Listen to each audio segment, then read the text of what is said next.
Top 10 medical causes of death in Guyana. Number 9. Lower Respiratory Tract Infections. What are lower respiratory tract infections?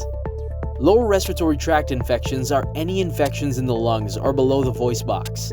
These include pneumonia, bronchitis, and tuberculosis.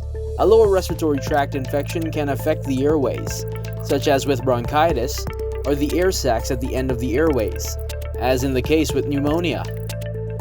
Signs and symptoms. Symptoms of lower respiratory tract infections can vary and depend on the severity of the infection. Symptoms can include a stuffed up or runny nose, a dry cough, fever, sore throat, headache, chest pain, wheezing, and difficulty breathing. Causes.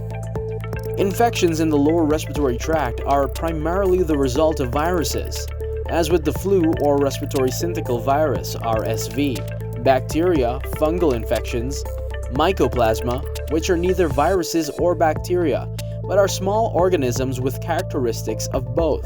In some cases, substances from the environment can irritate or cause inflammation in the airways of the lungs, which can lead to an infection.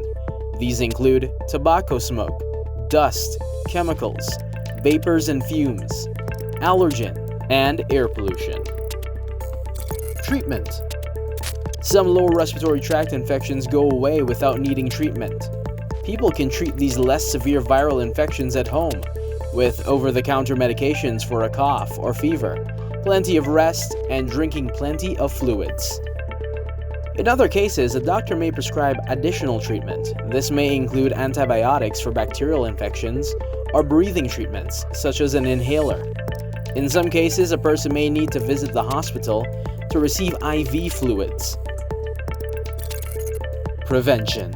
A person can take many steps to prevent getting a lower respiratory tract infection, including washing their hands frequently, avoiding touching the face with unwashed hands, staying away from people with respiratory symptoms, cleaning and disinfecting surfaces regularly, getting vaccines such as the MMR vaccine, getting a flu shot every year. In our next health tip, we'll be looking at cause of death number 8. So tune in to News Update every day for a new installment.